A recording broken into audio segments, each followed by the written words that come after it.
अस्सलाम वालेकुम, good morning. सुबह सवेरे पाकिस्तान एक और बहुत ही प्यारी खुशगवार सुबह का आगाज़ करते हैं और यकीनी तौर पे हमारी सुबह का तो खूबसूरत आगाज़ तभी से हो जाता है जब हम सुबह सवेरे उठते हैं और फजर की नमाज़ की अदायगी करते हैं। तो दिन का आगाज़ तो वैसे ही बड़ा हसीन हो जाता है, मगर इस सुबह को और भी हसीन बनाने के लिए सुबह सवेरे पाकिस्तान भी देखना बड़ा ज़रूरी होता है ताकि आपका मूड भी अच्छा रहे और आपको सीखने के लिए बहुत कुछ पता चलना चाहिए और दुनिया में क्या हो रहा है इसका नॉलेज भी आपके पास होना चाहिए। तो इसलिए बेस्ट मैं हमेशा ये कहती हूँ अपने शो के हर शो के आगाज़ पे कि आपकी सुबह को और भी हसीन, खुशगवार और रंगीन बनाने के लिए हम पूरी कोशिश करते हैं पूरे 2 घंटे। और इसमें सबसे अच्छी बात जो मुझे लगती है वो ये है कि जब आप लोग हमें कॉल करते हैं तो बड़े प्यार से बात करते हैं, बड़े इखलाक से बात करते हैं। तो इखलाक जो है ये हमें बताता है कि हमारे देखने वाले जितने भी व्यूअर्स हैं वो कितने ज़्यादा अच्छे हैं और कितना ज़्यादा अप्रिशिएट करते हैं। और आपकी बातें सुन के और आपके साथ बात करके मेरा अपना मूड बड़ा खुशगवार हो जाता है और मुझे मज़ा आ रहा होता है ये शो करते हुए, मुझे अच्छा लग रहा होता है क्योंकि आप लोगों का इखलाक बड़े अच्छे तरीके से आप लोग हमारे साथ बात कर रहे होते हैं। इसी तरह से जब मैं ऑफिस आती हूँ या मैं प्रेजेंट करने की कोशिश करती हूँ तमाम कंटेंट जो मेरे पास मौजूद होता है कि आपसे हमेशा मुस्कुराहट के साथ आपके साथ बात की जाए, हमेशा अच्छे इखलाक से पेश आया जाए क्योंकि इखलाक किसी का भी अच्छा हो तो आपको सुनने में भी अच्छा लग रहा होता है, आपको बात करना भी उनसे अच्छा लगता है और आपको उन लोगों को देखना, उनसे मिलना भी बहुत अच्छा लग रहा होता है। तो कोशिश करें कि आपका इखलाक वो बहुत अच्छा होना चाहिए क्योंकि इखलाक अच्छा होता है तो किसी भी शख्स की जो सोच है आपसे मुताल्लिक वो हमेशा पॉजिटिव रहती है, मुस्बत रहती है, उसमें मनफी पहलू कभी भी नहीं निकल सकता। तो इसलिए अपने इखलाक को भी अच्छा करें, मुस्बत रखें, प्यार से बात करें ताकि आपको लोग हमेशा अपने इर्द गिर्द चाहें, आपके लिए गर्विदा रहें, आपको बहुत ज़्यादा पसंद कर रहे हों। तो यही वो चीज़ होती है जो हमें बहुत कुछ सीखने के लिए बताती है कि हमें को बहुत कुछ सीखना भी और आगे बढ़ना भी है। तो उसके लिए पहली सीढ़ी ये है कि आपका इखलाक अच्छा होना चाहिए। बहुत सारी रुकावटें दूर हो जाती हैं, कभी ये देखिएगा, सोचिएगा और अमल करके भी इसके ऊपर देखिएगा। तो चलिए इस अच्छी बात के साथ ही आगे बढ़ते हैं और मौसम का अहवाल जान लेते हैं कि आज सारा दिन में मौसम हमारे साथ कैसी कैफियत रखने वाला है क्योंकि मैं हमेशा जब भी मौसम की बात कर रही होती तो मुझे अंदाज़ा हो रहा होता है कि हमेशा लोगों को अच्छी बात के बाद मौसम का इंतज़ार रहता है क्योंकि बहुत सारे प्लान्स हमारे अपने जहन में सोचे हुए होते हैं या बहुत सारे काम के लिए हमें दाएँ बाएँ बहुत दूर जाना पड़ रहा होता है। तो चलिए आज मुल्क के मुख्तलिफ बड़े शहरों के मौसम की क्या सूरत हाल है वो मैं आपको बता देती हूँ। तो सबसे पहले लाहौर शहर का आपको बताती हूँ। लाहौर में सारा दिन सूरत हाल क्या रहेगी? कम से कम दर्जा हरारत तो 17 होगा और ज़्यादा से ज़्यादा 32 डिग्री सेंटीग्रेड तक जाने का इम्कान है। इस्लामाबाद का भी मौसम कदरे मिलता जुलता है लाहौर शहर के मौसम के साथ क्योंकि इस्लामाबाद के अंदर आज जो सारा दिन सूरत हाल रहेगी उसमें कम से कम जो दर्जा हरारत होगा वो तो 16 रहेगा और मैक्सिमम 28 डिग्री सेंटीग्रेड तक जाने का इम्कान है। भाई कराची का मौसम तो सेम चल रहा है। Let's hope for the best और लेट्स होप कि इंशाल्लाह मौसम अच्छा होगा कराची का। मगर वंडरफुल बात यह है कि वहाँ पर चूँकि 24 घंटे समंदर की हवाएं चलती हैं तो अभी आज जो सारा दिन सूरत हाल होगी कम से कम तो 24 रहेगा दर्जा हरारत, हाँ मैक्सिमम 34 डिग्री तक जाने का इम्कान है। भाई इस्लामाबाद और पेशावर तो वैसे भी बड़े साथ साथ लगते हैं। जैसे हम इस्लामाबाद पिंडी की बात करें तो इस्लामाबाद पेशावर भी तकरीबन करीब है, दोनों का मौसम सेम है। पेशावर में भी आज सारा दिन में कम से कम दर्जा हरारत 16 रहेगा और मैक्सिमम 29 डिग्री तक जाने का इम्कान है। मौसम सारा दिन बड़ा हसीन और खुशगवार रहेगा। कोयटा का सबसे प्यारा मौसम है क्योंकि कोयटा में कम से कम दर्जा हरारत तो आज पूरे दिन में 7 रहेगा मगर मैक्सिमम 22 डिग्री सेंटीग्रेड तक जाने का इम्कान है। आज़ाद कश्मीर का कोयटा से भी ज़्यादा हसीन मौसम है क्योंकि सारा दिन जो सूरत हाल रहेगी उसमें कम से कम दर्जा हरारत है वो तो 8 होगा मगर मैक्सिमम डिग्रीज हैं वो 18 तक जाएंगी, यानी कि दिन भर मौसम बहुत ज़्यादा हसीन होने वाला है।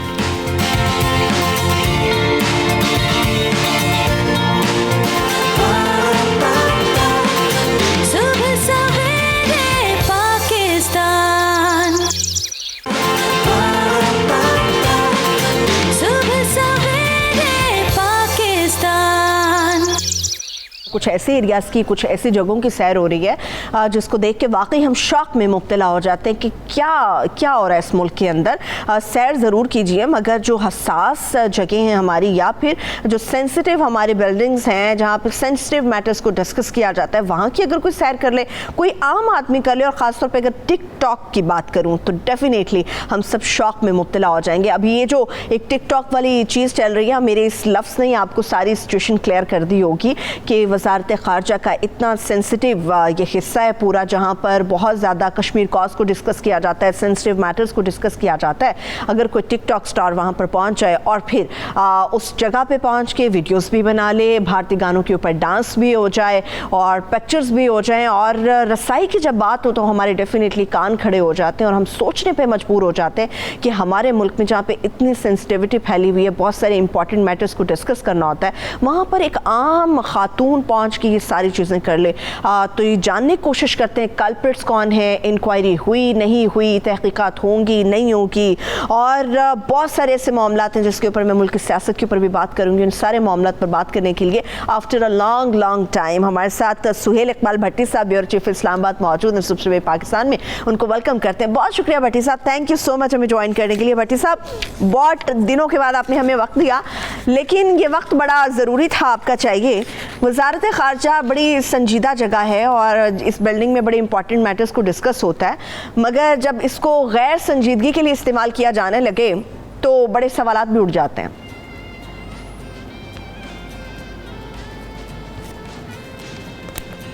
भट्टी साहब, मुझे सुन सकते हैं? जी बिल्कुल, जी सरवत, मैं बिल्कुल आपको सुन सकता हूं। Thank you so much. आज काफ़ी दिनों के बाद सुबह सवेरे पाकिस्तान की यादें आपने ताज़ा कर दी। यकीनी तौर के ऊपर जिस मामले की आपने निशानदही की, गुज़श्ता रोज़ हुकूमत के लिए काफ़ी एम्बैरसिंग सिचुएशन ये बन गई थी, क्योंकि पहले ये मामला रिपोर्ट हुआ कि ये मनाजिर, ये वीडियो प्राइम मिनिस्टर सेक्रेटेरिएट में फिल्माई गई है, और उसके बाद फिर कुछ देर बाद पता चला कि नहीं, ये तो वजारत ख़ारजा है। लेकिन मामला ये है कि वजारत ख़ारजा जो कि अहम तरीन वजारत कंसिडर की जाती है, हसास तरीन वजारत तस्वुर की जाती है, और उसके बाद वहाँ पर एक जो सोशल मीडिया एक स्टार का वहाँ पे पहुँच जाना, और उस रूम में जहाँ पर कश्मीर से रिलेटेड उसके साथ रिसेंटली अफ़गान अमन मुज़ाकरात के हवाले से एक अहम नशिस्त वहाँ पर मुनक्किद हुई थी, जहाँ पर बहुत सी आला हुकाम ने वहाँ पर शिरकत की थी। तो ये एक बड़ा एक अचंभे की बात थी कि ये सब कैसा मुमकिन हुआ। दीगर लोगों की तरह गुज़श्ता रोज़ हमने भी इसकी खोज लगाने की कोशिश की। वजारत ख़ारजा और उसके साथ वजारत ख़ारजा की सिक्योरिटी पर ममूर कुछ लोगों से बात हुई, तो उन्होंने इस बात को ऑफ द रिकॉर्ड ये इसकी तफसीलात शेयर की कि वज़ीर ख़ारजा शाह महमूद कुरैशी साहब से उनके हल्के के लोग, बिलखसूस मुल्तान से लोग विज़िट करते हैं हफ्ते में 1 से 2 या 3 रोज़ अमूमी तौर पर, और उन्हें वजारत ख़ारजा की जो नई बिल्डिंग है उसकी बैक साइड से उनके दाखिले का रास्ता है, लेकिन उन्हें भी बाज़ाब्ता security check point, security clearance के बाद उनके नाम की एंट्री करने के बाद दाखिले की इजाज़त मिलती है। और वज़ीर ख़ारजा शाह महमूद कुरैशी साहब के पर्सनल सेक्रेटरी हैं तैयब साहब, उनकी उन आने वाले मुलाकातियों से बातचीत होती है, वो अलाउ करते हैं, फिर उन्हें दाखिले की मौका इजाज़त मिलती है। लेकिन उन मुलाकातियों को भी वजारत दाखिला की इमारत के अंदर इस तरीके के साथ दंदनाने की इजाज़त कतई नहीं होती। एक मखसूस एक विजिटिंग रूम है, वहाँ पर उन्हें उनका क़याम करवाया जाता है, वहीं पर उनसे मुलाकात होती है और उनके मसले मसाइल सुने जाते हैं। सोशल मीडिया का हमारे यहाँ इस्तेमाल बहुत तेज़ी के साथ बढ़ रहा है, इसका मुस्बत इसके पहलू भी हैं, मनफी पहलू भी हैं। लेकिन अगर किसी तफरीही मकाम की या किसी ऐसे तारीख़ी मकाम को आप इस तरीके के साथ हाईलाइट करते हैं तो यकीनी तौर के ऊपर एक अच्छा इक़दाम है। लेकिन एक ऐसी हसास तरीन इमारत के अंदर दाखिल होना और उस कमेटी रूम तक जा पहुँचना जहाँ के ऊपर बहुत कौमी सलामती के अमूर से मुतल्लिक मीटिंग्स हों, ये बड़ी तशवीशनाक सूरत हाल थी। अच्छा, ये तो कुछ इस तरह से भट्टी साहब आप बता रहे हैं कि जी कुरैशी साहब के हल्के के लोग आते हैं, चलिए उनसे एक बैठक हो जाती है, उनकी हफ्ते में 2 से 3 दफ़ा हो जाती है, मगर ये हरीम शाह किसकी दावत पर यहाँ पे पहुंची थी, ये पता चला?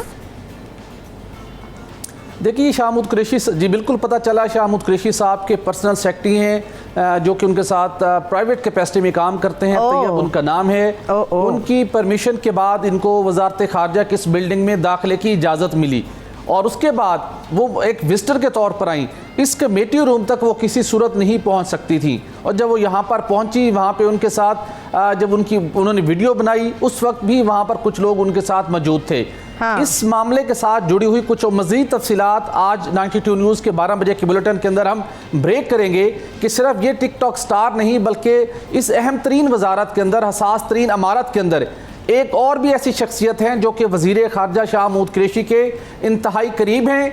वो अपने उस ओहदे का किस तरीके के साथ गलत इस्तेमाल कर रहे हैं। यहाँ पर तो एक वीडियो सामने आई है हरीम शाह की इस कमेटी रूम के अंदर, और इससे वाबस्ता और दीगर जो अहम तरीन कुछ कमरे हैं इसी वजारत ख़ारजा के, उसके अंदर किन किन शख्सियात की तस्वीर बनी है, किन किन शख्सियात को विजिट करवाया जाता है, और वजारत ख़ारजा के अंदर हो क्या रहा है, ये आज 12 बजे के बुलेटिन के अंदर अपने नाज़रीन के साथ शेयर करेंगे। भट्टी साहब थोड़ा सा मसाला जो है ना हमारे शो के लिए भी आप दे दे, 12 बजे जरूर दीजिएगा, मगर कुछ मसाला मेरे शो के लिए भी होना चाहिए। और ये कोई पहली खातून ही, आपको याद है अभी ये पार्लियामेंट लॉजिस से भी एक खातून निकलती हुई दिखाई दे रही है, इस किस्म के वीडियोस भी आ रही हैं, और हरीम की जिस किस्म के पिक्चर्स आ रही हैं वो भी आपने देखी होंगी। जितने भी सीनियर रहनुमा है पीटीआई के, उन सबके साथ इस खातून की पिक्चर्स हैं। तो उसके बाद तो बड़े संगीन सवालात उठ जाते हैं, बड़ी इंपॉर्टेंट फाइल्स हैं, जिस कुर्सी पर वो बराजमान हो रही हैं उसके सामने बड़ी इंपॉर्टेंट फाइल्स भी पड़ी हुई हैं। सहाफ़ियों को परमिशन बड़ी मुश्किल से मिलती है यहाँ तक पहुँचने के लिए। एक टिकटॉक स्टार वहाँ पर पहुँच जाती है तो डेफिनेटली हमारी पॉलिसी से मुतालिक तो बड़े संगीन सवालात उठ जाएंगे फिर। सरवत बिल्कुल दुरुस्त आपने कहा। इसकी जो आपने तफसीलात जाना चाह रही हैं, जो कि अब जाना चाह रही हैं, कुछ मिसाल शेयर किया जाए। बुनियादी तौर के ऊपर एक हरीम शाह एक फ़ीमेल का जो कारनामा उसने सर अंजाम दिया, और इससे मुतल्लिक और भी बहुत सी इस किस्म की इंफॉर्मेशन इक़्तिदार के मुख्तलिफ ईवानों के हवाले से ज़ेर गर्दिश हैं आजकल। लेकिन हम इतना हिंट ज़रूर दे सकते हैं कि इसी किस्म की फ़नकारियाँ एक मर्द भी वजारत ख़ारजा के अंदर कर रहा है। वो किस तरीके के साथ वजारत ख़ारजा के अहम और हसास तरीन कमेटी रूम्स में, और जहाँ पर वज़ीर ख़ारजा और उसके साथ फ़ौरन डिग्निटरीज़ को बैठने की सिर्फ इजाज़त होती है, वहाँ पर क्या होता है, ये भी हम आज अपने नाज़रीन के साथ ज़रूर शेयर करेंगे। दूसरा, मैं इसकी सेंसिटिविटी के हवाले से बात करना चाहता था कि हरीम शाह का यहाँ पे पहुँचना अलार्मिंग क्यों है, मीडिया की हेडलाइन का वो मरकज़ निगाह क्यों बनी। वजह यह है कि बहुत से लोग, बहुत से ऐसी इदारे वो ऐसे इमारतों को, ऐसे कमेटी रूम तक रसाई हासिल करने की माज़े में भी कोशिश करते रहे हैं, अब भी करते हैं, मालूमात की जल्द अज जल्द उसकी रसाई हासिल करने के लिए। पाकिस्तान पीपल्स पार्टी के दौरे हुकूमत के अंदर प्राइम मिनिस्टर सेक्रेटेरिएट के अंदर वफाकी काबीना का एक दिन इजलास मुनक्किद हो रहा था। उस वक्त वजीर दाखिला थे रहमान मलिक साहब। अचानक उस वक्त हुकूमत को वफाकी काबीना का इजलास मुअख्खिर करना पड़ा, क्योंकि उस वक्त के वजीर दाखिला रहमान मलिक साहब को ये एक इत्तला मिली थी, बाज़ाब्ता उनके पास प्रूफ थे कि उस वफाकी काबीना के इजलास को डिप्लोमेटिक इनक्लेव, जो कि बिल्कुल प्राइम मिनिस्टर सेक्रेटेरिएट के साथ है, वहाँ से कुछ डिवाइसेस के जरिए से उसको बग करने की कोशिश की गई थी, उसकी जासूसी करने की कोशिश की गई थी। तो अल्टीमेटली उनको पूरी वफाकी काबीना का इजलास उस दिन मुलतवी करना पड़ा। तो ये सेंसिटिविटी है अमूर सल्तनत के से मुतल्लिक। और फिर वजारत ख़ारजा एक्स्ट्रा ऑर्डनरी सेंसिटिव बिल्डिंग, बहुत कौमी सलामती के अमूर वहाँ पर ज़ेर बहस है। आजकल कश्मीर के अमूर आते हैं। चंद रोज़ कबल वहाँ पे अफ़गान अमन मुज़ाकरात से मुतल्लिक एक अहम तरीन एक नशिस्त का एहतमाम हुआ था। तो यहाँ पर इस तरह की social media star, TikTok star का वहाँ पर पहुँचना, और उसके बाद ये बहुत से सवालात खड़े करता है। वहाँ चलिए इन सवालों का जवाब तो किए जा रहे हैं, इन सवालों का जवाब बिल्कुल भट्टी साहब उम्मीद करते हैं जो 12 बजे है ना वो लोग सुन भी रहे हैं और देख भी रहे हैं। 12 बजे तक जो है ना वो टिकटिकी बांध के बैठे रहेंगे कि भट्टी साहब आज कौन सा बम फोड़ने वाले हैं। और जिस मर्द की बात की है, हो सकता है मैं कहीं ना कहीं हद तक उस नाम तक पहुँच गई हूँ, लेकिन फिर भी इंतजार करूंगी क्योंकि आपका सोर्स बड़ा पक्का होता है। मुझे ये बताएं, अभी खान साहब की अगर मैं बात कर लूं तो ये पहले नवाज शरीफ साहब के दौर में हमें सुनने को मिलता था कि भाई मैं इस्तीफा नहीं दूंगा। गुज़िश्ता रोज तो खान साहब ने भी सहाफ़ियों से मुलाकात में कह दिया कुछ भी हो जाए मैं इस्तीफा नहीं दूंगा। ये तो देखिए तारीखी एक हकीकत बन चुकी है कि जो भी इक़्तिदार की मसनद पर फाइज होता है, जब उससे कहा जाए कि वक्त से कब्ल वो इस ओहदे से अलग हो जाएं, वो माजी के गुजरे हो बादशाह हों या आजकल जमहूरी दौर के कोई भी किसी मुल्क का सरबराह हो, तो वो ओहदा छोड़ने को तैयार नहीं होता। हर किसी की अपनी मंतक होती है कि वो बिल्कुल राइट काज पर है, वो बेहतर इकदाम कर रहा है, वो चीज़ों को बहुत बेहतर कर सकता है, अपने ऊपर ये एतमाद को सबको होता है। लेकिन जो रिसेंट सिचुएशन है, अगर हम बात करें जिसके अंदर वज़ीर-ए-आज़म इमरान खान साहब का एक जो इस्तीफ़ा तलब करने की बात की जा रही है और जिस जमात ने जिस अंदाज में इस्तीफ़ा तलब करने की कोशिश की है, उसके अंदर तो ये कतन कोई चांस नहीं लगता कि प्राइम मिनिस्टर इस नहज पर पहुंचे कि वो इस्तीफ़ा दे दें। गुज़श्ता रोज़ एक अहम तरीन नशिस्त हुई, 2 घंटों से ज़्यादा की एक नशिस्त थी। वज़ीर-ए-आज़म ने एंकर पर्सन के साथ, सहाफ़ियों के साथ अपने दिल के जो जज्बात थे वो खुलकर शेयर किए। इस्तीफ़े के हवाले से तो उन्होंने 2 टोक कह दिया कि ये तो मुमकिन नहीं है, ना ही वो इस्तीफ़ा देंगे। लेकिन मामला ये है कि गुज़श्ता रोज़ जब वफाकी हुकूमत की जानिब से प्राइम मिनिस्टर की डायरेक्शन के ऊपर ये ऐलान किया गया कि हम आज़ादी मार्च को मशरूत तौर के ऊपर इजाज़त देने को तैयार हैं, हम इजाज़त देते हैं कि वो कानून के मुताबिक, आइन के मुताबिक जो वो एहतजाज कर सकते हैं, तो उसके ऊपर बहुत बड़े कुछ लोगों की जानिब से शादियाने भी बजाया गया और कहा गया कि हुकूमत ने सरेंडर कर दिया है, हुकूमत ने घुटने टेक दिए हैं। तो इस सूरत हाल को समझने की अशद ज़रूरत है। क्या वाकई ही आज़ादी मार्च की इजाज़त देने के साथ प्राइम मिनिस्टर इमरान खान ने या उनकी हुकूमत ने सरेंडर किया? तो कतन ऐसी बात नहीं है। ठीक है, पहले दिन से ये बात वाज़ेह थी कि जमीयत उलमा इस्लाम हो। हाँ ठीक है, आप जारी रखिए, मैं यही पूछने वाली थी आपसे। जी बिल्कुल, कि जमीयत उलमा इस्लाम हो, पाकिस्तान पीपल्स पार्टी हो, मुस्लिम लीग नून, कोई भी सियासी जमात हो, उसको आईनी इक़दार के अंदर रहते हुए आइन और कानून के मुताबिक उसको एहतजाज करने का हक हासिल है। कभी उसकी रुकावट नहीं डाली गई। सुप्रीम कोर्ट ऑफ पाकिस्तान और इस्लामाबाद हाई कोर्ट के फैसले मौजूद हैं। अगर किसी को हुकूमती अमूर से मुतल्लिक एतराज़ात हैं, वो अपना एहतजाज रिकॉर्ड करवाना चाहता है, परेड ग्राउंड मौजूद है, आइए वहाँ पर पुरअमन एहतजाज कीजिए। लेकिन आप लॉकडाउन नहीं कर सकते, आप इस्लामाबाद के डी चौक को बंद नहीं कर सकते, आप फुटपाथ को आप बंद नहीं कर सकते। भट्टी साहब आपने सुना है ना मकाफाते अमल होता है, आपने सुना है ना मकाफाते अमल होता है, तो खान साहब शायद अपना वक्त भूल गए हैं, मगर उम्मीद करते हैं कि ये जितने भी हालात अगर बिगड़ रहे हैं तो ये दुरुस्तगी की तरफ चले जाए, क्योंकि ये मामला हमारे मुल्क का है, हमारी मईशत का है और इंटरनेशनल जो हमारे महाज खोले हुए हैं वहाँ पर हमें खुद को मजबूत रखना होगा। बहुत शुक्रिया भट्टी साहब, थैंक यू सो मच, आपने सुबह पाकिस्तान के लिए वक्त निकाला। बड़ी इंपॉर्टेंट गुफ्तगू हो रही थी और मुझे भी और यकीनन सब देखने वालों को दोपहर 12 बजे का इंतजार शिद्दत से रहेगा कि आज 12 बजे ये जो हरीम शाख से रिलेटेड बात चल रही है, ये टिकटॉक स्टार से मुतालिक बात चल रही है, तो कौन कौन से नाम हैं जो सामने आएंगे, इंक्वायरी में क्या क्या चीज़ें होंगी और जिस मर्द के हवाले से भट्टी साहब ने बात की है वो नाम किसका होगा, डिस्क्लोज किया जाएगा 12 बजे। और अभी मुझे ब्रेक की तरफ बढ़ना है। सुबह पाकिस्तान में जब ब्रेक से वापस आऊँगी तो पोलियो से रिलेटेड चूँकि आज आलमी दिन मनाया जा रहा है, मेरे सेट पर बड़े ही खास मेहमान मौजूद होंगे, मगर एक छोटी सी ब्रेक के बाद।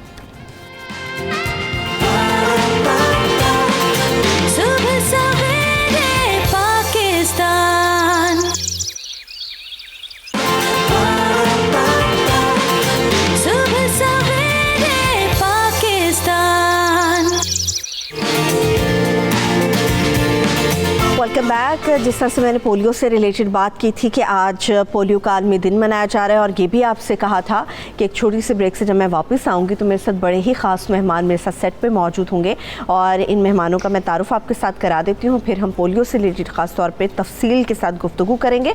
और अगर आप भी इस गुफ्तगू में शामिल होना चाहते हैं तो उसके लिए आप हमें कॉल कर सकते हैं। अगर आप बात करना चाहते हैं ज़रूर कीजिए, अगर जहन में कोई सवाल है तो उसका जवाब लेने की कोशिश करना चाहते हैं तो वो भी ज़रूर लीजिए। तो मैं अपने मेहमानों का तारुफ आपके साथ करा देती हूँ। सबसे पहले मैं बता दूँ हमारे साथ पोलियो वर्कर हैं शिज़ा इलियास, वो मौजूद है। बहुत शुक्रिया शिज़ा, आप किस तरह से काम करती हैं मैं सारा आपसे जानूंगी, मगर इनके हमरा हमारे साथ डॉक्टर जावेद इकबाल खान साहब मौजूद है। डॉक्टर साहब आपका शुक्रिया। डॉक्टर साहब जो है वो ऑर्थोपेडिक सर्जन हैं और पोलियो से रिलेटेड जो है वो ख़ास तौर पर डॉक्टर साहब से बात करेंगे। मगर आपको इनके साथ बड़े ही स्पेशल किस्म के हमारे मेहमान नज़र आ रहे होंगे, मोहसिन नवाज साहब। अगर मैं मोहसिन साहब की बात करूँ, ये बचपन में ही पोलियो का शिकार हुए, मगर हाँ अब की बात करूँ तो ये मोटिवेशनल स्पीकर हैं और रेडियो पर आरजे भी हैं, मुख्तलिफ निजी इदारों के लिए काम करते हैं। बहुत सारी अवेयरनेस की कैंपेन्स होती हैं जिसके अंदर ये बाकायदा तौर पे पार्टिसिपेट करते हैं। बहुत शुक्रिया मोहसिन साहब, थैंक यू हमें ज्वाइन करने के लिए। अच्छा डॉक्टर साहब, पोलियो से रिलेटेड चूँकि हम बात करने जा रहे हैं, लोगों को पहले ये बताना बड़ा ज़रूरी है, हमेशा हम पोलियो की बात कर रहे हैं, 2 बूंद की बात करते हैं, पोलियो इनफैक्ट होता क्या है और ये किसी भी बच्चे को लाहक कैसे होता है? जी बिल्कुल, ये पोलियो जो है ना जी बेसिकली ये पोलियो वायरस की वजह से होता है और पोलियो वायरस जो है वो बेसिकली हमारे मसल को पैरालाइज कर देता है। तो ये बहुत ही बुरी बीमारी है जिसको हम बड़ी सिंपल 2 कतरे पोलियो पिलाने से बच सकते हैं। लेकिन जब पोलियो हो जाता है तो ये बहुत बड़ा प्रॉब्लम है। मैं तो गुज़श्ता 30-25 सालों से मैं ट्रीट कर रहा हूँ पोलियो के मरीज़ों को, और अब तो खैर हम काफ़ी उन्हें बेहतर कर लेते हैं, लेकिन पोलियो के पेशेंट बेचारे कभी नॉर्मल नहीं होते, कुछ ना कुछ फ़र्क रह जाता है। तो मैं तो जो पोलियो के पेशेंट्स आते हैं उन्हें बताता हूँ कि देखिए आप भी अपने इर्द गिर्द लोगों को बताएं प्लीज़ कि आप पोलियो की प्रिवेंशन के लिए कतरे ज़रूर पिएँ, क्योंकि अब अगरचे हम बहुत इलाज करते हैं, बहुत ऑपरेशन करते हैं, फिजियोथेरापी करते हैं, ब्रेसेस लगाते हैं, बहुत कुछ करते हैं, और माशाल्लाह काफ़ी लोग बेहतर हो जाते हैं। अब पोलियो जो है ना जी, लेकिन जब होता है तो पोलियो वायरस जब हमारे जिस्म के अंदर जाता है, शुरू में तो एक्यूट फेस होती है, फीवर होगा जो बच्चों के अंदर जो होता है, इन्फ्लुएंजा की तरह की सिम्टम्स होती हैं, बाद में फिर पैरालिसिस हो जाता है और फिर ग्रेजुअली वो रिकवरी होती है। लेकिन लेटर स्टेजेस जो हमारे पास पेशेंट आते हैं दैट इज़ रेजिडुअल पैरालिसिस, यानी उनके अंदर जो पैरालिसिस इस्टेब्लिश हो चुका होता है। सही, यूजली 2-3 साल के अंदर ये सारा इस्टेब्लिश हो जाता है। अब हम लोग जो ट्रीट करते हैं ना जी पोलियो के मरीज़ों को, फिर हम पहले तो उन्हें इवेलुएट करते हैं कि डिफॉर्मिटी कितनी है, कौन कौन से मसल्स पैरालाइज हुए हुए हैं, और उसके मुताबिक फिर हम पूरा प्लान। अच्छा डॉक्टर साहब, मुझे ये बताइएगा कुछ क्या स्टेजेस होती हैं कि स्टार्ट में आपको पता चलता है, जब तक आपके मसल्स पैरालाइज होना शुरू होते हैं तो वो लास्ट स्टेज हो जाती है, कितनी स्टेजेस होती हैं कि स्टार्ट पे ही हमें पता चले कि भाई ऐसी अलामात हमारे बच्चे में जाहिर हो रही हैं तो इट मीन्स कि ये पोलियो का शिकार होने वाला है, तो आप जल्द से जल्द डॉक्टर के पास जा सकते हैं। लोगों को कैसे पता चले? हाँ जी, देखिए सबसे जो पहली स्टेज है ना उसे हम एक्यूट स्टेज कहते हैं। एक्यूट स्टेज के अंदर जो बच्चों के अंदर होता है ना जी, पहले थोड़ा सा फीवर होगा, इन्फ्लुएंजा की तरह सिम्टम्स होगी, हेडेक होगा, बाज़ का ज़्यादा फीवर होता है, ऐसे ऐसे तबीयत ख़राब होती है, और कुछ दिनों के बाद फिर मेनिंजाइटिस की तरह की सिम्टम्स आती हैं, गर्दन अकड़ जाती है, पट्टे अकड़ जाते हैं, जिस तरह मेनिंजाइटिस की सिम्टम्स होती हैं वो सिम्टम्स आनी शुरू हो जाती हैं। फिर वो एकदम से पैरालिसिस हो जाता है, जो एक्यूट स्टेज, उसके बाद पैरालिसिस की स्टेज होती है, और उसके बाद जो तीसरी स्टेज होती है ना वो रिकवरी की स्टेज हम कहते हैं। अच्छा। जो ग्रेजुअली रिकवर। लेकिन जो एक्यूट स्टेज है ना, यानी इनिशियल स्टेज जब सिम्टम्स शुरू होते हैं, उस स्टेज पे हम प्रिवेंट तो नहीं कर सकते। जब एक मरतबा पैरालिसिस ये शुरू हो जाए ना जी पोलियो की प्रॉब्लम, तो फिर हम इसे रोक नहीं सकते, फिर हम सिर्फ इसे मैनेज करते हैं, ट्रीट करते हैं। इनिशियल स्टेज पे हम पेशेंट को एनाल्जेसिक्स देते हैं, थोड़ी सी सपोर्ट प्रोवाइड करते हैं, और इसी तरह ग्रेजुअली सिम्टम्स के मुताबिक ट्रीट करते हैं। ठीक है, मोहसिन साहब की तरफ बढ़ते हैं। मोहसिन साहब, मुझे जिस तरह से मैंने इंट्रोडक्शन भी आपका कराया, बहुत सारी आप अवेयरनेस कैंपेन्स का हिस्सा भी रहते हैं, मुख्तलिफ निजी इदारों के लिए काम करते हैं, रेडियो पर आरजे भी हैं, मोटिवेशनल स्पीकर हैं, मगर लोग ये भी जानना चाहते हैं कि आप बचपन में पोलियो का शिकार हुए, कुछ स्टोरी शेयर करेंगे हमारे साथ कि क्या वजह बनी, किस तरह से हुआ, क्या आप भी कतरे पीने से महरूम रह गए? लोगों को बताना कितना ज़्यादा ज़रूरी है। ऐसा ही था, उस वक्त कोई कंपेन नहीं थी अवेयरनेस की, और पाकिस्तान में इलेक्ट्रॉनिक मीडिया पर एक ही चैनल काम करता था, तो ये जो है चीज़ मिस थी कि जिसमें कि पोलियो के हिफाजती जो कतरे हैं वो उस वक्त पिलाए जाते। और गुज़रते हुए वक्त के साथ ये भी ये सारी डेवलपमेंट्स जो इस वक्त हमें पाकिस्तान में नज़र आती हैं, ये उस ज़माने में नहीं थी। ये मैं बात कर रहा हूँ अवाइल 70s की। वक्त गुज़रा तो काफ़ी सारी डेवलपमेंट्स हुई, रिहेबिलिटेशन सेंटर्स बने, लेकिन उन तमाम सेंटर्स में फिर जो फैसिलिटीज़ हैं वो अभी भी उस दर्जे की नहीं है जिन्हें हम इंटरनेशनल स्टैंडर्ड की रिहेबिलिटेशन फैसिलिटीज़ कह सकते हैं। मेरी लाइफ के हवाले से ख़ास बात यानी जो मैंने देखा कि हम ख़ुद अपनी चॉइसेस पर चले जाते हैं कि हमें अपने प्रॉब्लम को प्रॉब्लम समझना है या फिर उसके सलूशन की तरफ बढ़ना है। हम नेगेटिव हो सकते हैं या पॉजिटिव हो सकते हैं, तो हमारा फोकस फिर जिस तरफ रहता है तो उस तरफ फिर हम आगे बढ़ते हैं। तो कुदरती तौर पे ये था कि बचपन में मुझे याद है कि वो उस तरह की कोई व्हीलचेयर का भी अरेंजमेंट नहीं था उस ज़माने में, जैसे छोटे साइज़ की बच्चों के लिए कोई व्हीलचेयर नहीं होती थी। तो ट्राई साइकिल जो बच्चों का वो 3 व्हील का ट्राई साइकिल होता है, तो उस पे मेरा बचपन गुजरा। थोड़ी ऑल्टरेशन के साथ उसको हम मेरे पेरेंट्स मेरे लिए तैयार करते थे। सही। 13 ईयर्स की एज में आई साइट का चैलेंज आया तो ये एक दूसरा चैलेंज बना, और इस दूसरे चैलेंज के आने पर जब डबल फिज़िकल चैलेंज था तो इट्सेल्फ ये फिर एक ट्रॉमेटिक सिचुएशन थी मेरे लिए भी, फैमिली के लिए भी। अगेन फोकस जो है वो इस पर गया कि मैं क्या कर सकता हूँ, मैं सोच सकता हूँ, मैं बात कर सकता हूँ और अपनी बात दूसरों तक पहुँचा सकता हूँ।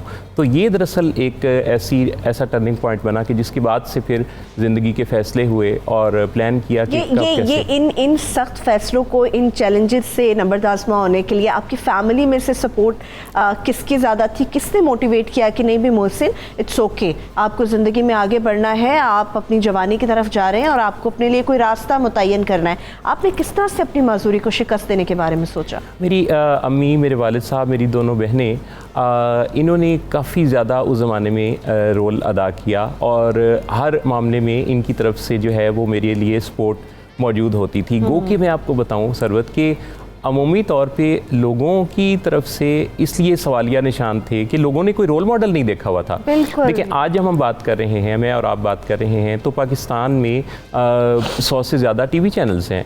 आपके पास फेसबुक है, यूट्यूब है, गूगल है। जैसे मेरी जो लाइफ स्टोरी है, अगर कोई जानना चाहे तो मोहसिन नवाज़ जब वो लिखेंगे इन सब सर्च इंजन्स पे तो उनको पता चलेगा कि पाकिस्तान से बाहर मेरे बारे में बहुत कुछ काम हुआ। लेकिन ये सब कुछ हर एक को तो नसीब नहीं होता। अभी भी पाकिस्तान में नाइजीरिया, अफ़गानिस्तान और पाकिस्तान वो 3 ममालिक हैं जहाँ पोलियो का मुकम्मल तौर पर ख़ात्मा नहीं हो सका। गो कि दुनिया से 99% जो है वो पोलियो का ख़ात्मा हो चुका है। अभी भी पिछले 10 सालों की अगर आप रिपोर्ट देखें तो हर साल कुछ ना कुछ केसेस जो हैं वो रिपोर्ट हो रहे हैं, कभी कम कभी ज़्यादा। अच्छा, और ये रिपोर्टिंग सिस्टम पर भी फिर सवाल है कि क्या जितने रिपोर्ट होते हैं उतने ही केसेस होते हैं? मैं इस बारे में तहफ़्फ़ुज़ात रखता हूँ। मेरा ख्याल ये है कि शायद केसेस ज़्यादा होते होंगे। चलिए मोहसिन साहब, मैं यहीं से आपकी तरफ आऊँगी, मगर शिरज़ा भी हमारे साथ चूँकि मौजूद हैं। शिरज़ा, जिस तरह से अभी मोहसिन साहब ने भी गुफ्तगू की कि केसेस तो बहुत ज़्यादा है, मगर जो अनफॉर्चुनेटली रिपोर्ट हो रहे होते हैं, जिस किस्म की रिसर्च हमारे सामने आ रही होती है, वो फिगर्स को बिल्कुल काउंट नहीं कर पा रहा होता उस तरह से। आप लोगों को बताएं कि शिरज़ा एक लड़की हैं मगर पोलियो वर्कर हैं, काम किस तरह से आप करती हैं, ये ज़रा लोगों को आप बताएं। एक्चुअली मैं पोलियो वर्कर हूँ। बेसिकली मैंने स्टार्ट एक पोलियो वर्कर के तौर पे किया था जो फील्ड में काम करता है, डोर टू डोर घर में जाना, लोगों को और उनके बच्चों को ड्रॉप्स पिलाना। फिर आहिस्ता आहिस्ता मैंने यहाँ से थोड़ा सा मेहनत की, स्ट्रगल की और मैं एज अ एरिया इंचार्ज जो है वो वर्क करना स्टार्ट कर दिया। उसमें ये होता है कि एक टीम से दूसरी टीम तक आपने जो है वो ट्रैवल करना होता है, उनका चेकिंग करना होता है, हर चीज़ को मेंटेन करना होता है कि उनके पास चीज़ें पूरी हैं। और अगर इन केस अगर कोई घर वाला रिफ्यूज़ कर देता है तो उसको भी आपने ऑन द स्पॉट आपको एक कॉल आएगी कि जी यहाँ पे प्रॉब्लम है और आपने वहाँ पे पहुँचना है। तो एक एज अ फीमेल इन सब चीज़ों को करना बहुत मुश्किल था, एक चैलेंज था कि आपने उस टाइम के अंदर वहाँ पे स्पॉट पे पहुँचना और हर चीज़ को हैंडल करना। तो मेरा जो प्लस पॉइंट जो मैंने यहाँ पे अवेल किया था, क्योंकि मेरे साथ बाकी सब मेल है, मैं ओनली फीमेल हूँ जो इंचार्ज है, तो मैंने बाइक चलानी स्टार्ट कर दी। क्या बात है भाई। मैंने अपने नाना अबू से बात की, उन्होंने मुझे बाइक चलानी सिखाई और मैं पिछले लास्ट जो 2 इयर्स हैं तब से मैं बाइक पे ही काम कर रही हूँ। एज ऑफिसर मैं अपनी टीमों को मैनेज करती हूँ और बाइक पे ही उनके साथ जो है वहाँ कम्युनिकेट करती हूँ।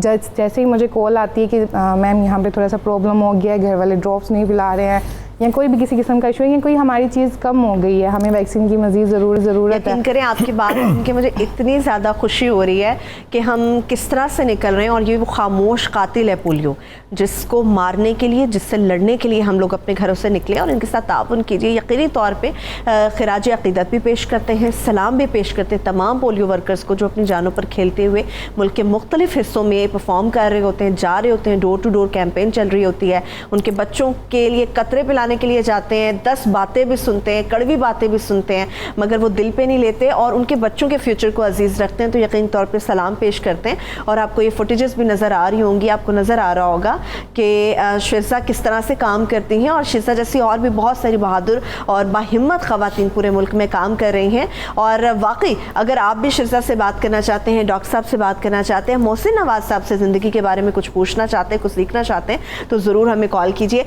अच्छा शिरज़ा, कितना ज़्यादा मुश्किल होता है जब आप डोर टू डोर जाती हैं, लोग अजीबोगरीब बातें भी करते हैं, अजीबोगरीब जुमले भी कसते हैं और आप लोगों के साथ बदतमीज़ी भी करते हैं, तब उनको हैंडल करना कितना मुश्किल होता है? उनको हैंडल करना उस सिचुएशन में बहुत मुश्किल होता है। हम अगर डोर टू डोर जा रहे हैं तो हमें बहुत से सवाल ये लोग कुछ लोग हैं, मतलब कुछ लोग हमारे साथ बहुत कॉम्प्रोमाइज़ करते हैं और कुछ लोग ऐसे हैं जो इस चीज़ को अंडरस्टैंड नहीं करते कि हम उन लोगों के बच्चों के फ्यूचर के लिए ही आए हैं, हम उन लोगों के बच्चों की जो सेहत है उससे रिलेटेड आए हैं, उनकी हेल्प ही कर रहे हैं, उनके बच्चों के आने वाले वक्त के लिए अच्छा काम कर रहे हैं।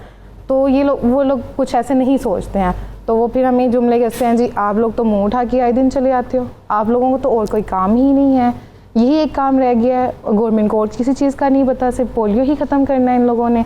और हमें नहीं पता कि आप लोग हकीकत में असली हैं या नहीं हैं, आप गवर्नमेंट की तरफ से शायद नहीं आए हैं, आप चोर भी हो सकते हैं। हाँ, ये एक बड़ा आम कॉन्सेप्ट है, लोग बड़ा सोचते हैं बहुत ज़्यादा, मतलब कि हम फिर उनको फिर जब हम लोग जाते हैं उनसे बात करते हैं तो हम उनको अपना आइडेंटिफिकेशन कार्ड दिखाते हैं। अच्छा, लोग क्यों आप लोगों को कहते हैं कि ये 2 बूंद जो है ना ये कतरों के हम नहीं पिलाएंगे, मतलब इनका एक मेजर लॉजिक क्या होता है, क्यों नहीं पिलाएंगे? आप बच्चे को हर खुशी दे रहे हो, हर सहूलत दे रहे हो, तो ये 2 बूंद क्यों नहीं देते? वो 2 बूंद इसलिए नहीं देते, एक तो सबसे बेसिक पॉइंट उनके माइंड में ये चला गया, जी वाई मुझसे पोलियो ही क्यों, मतलब कि आए दिन आप पोलियो के लिए क्यों आ रहे हैं, मतलब और भी डिजीज़ हैं, आप उनके लिए काम क्यों नहीं कर रहे? लेकिन ये नहीं सोचते कि ये एक ऐसी डिजीज़ है जो बचपन में बच्चों के ऊपर हमला करती है और इसको कंट्रोल करना ज़्यादा ज़रूरी है बचपन में ही बच्चों के।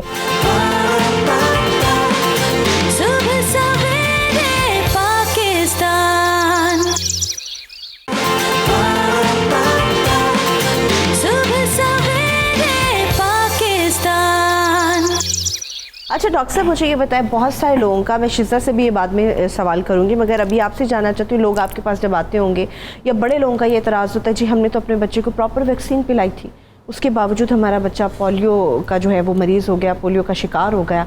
तो ऐसे लोगों के इसकी वजूहात क्या होते हैं कि जी आप कतरे पिला देते हैं मगर फिर भी बच्चा इस चीज़ से अफेक्ट हो जाता है, ये क्या रीज़न्स होते हैं? जी बिल्कुल, मेरे पास भी जब बहुत सारे लोग आते हैं तो मैं उन्हें पूछता हूँ, जी कि आपने कतरे क्यों नहीं पिलाए? मैं तो ज़रूर पूछता हूँ कि एक सिंपल सा काम था वो आपने क्यों नहीं किया।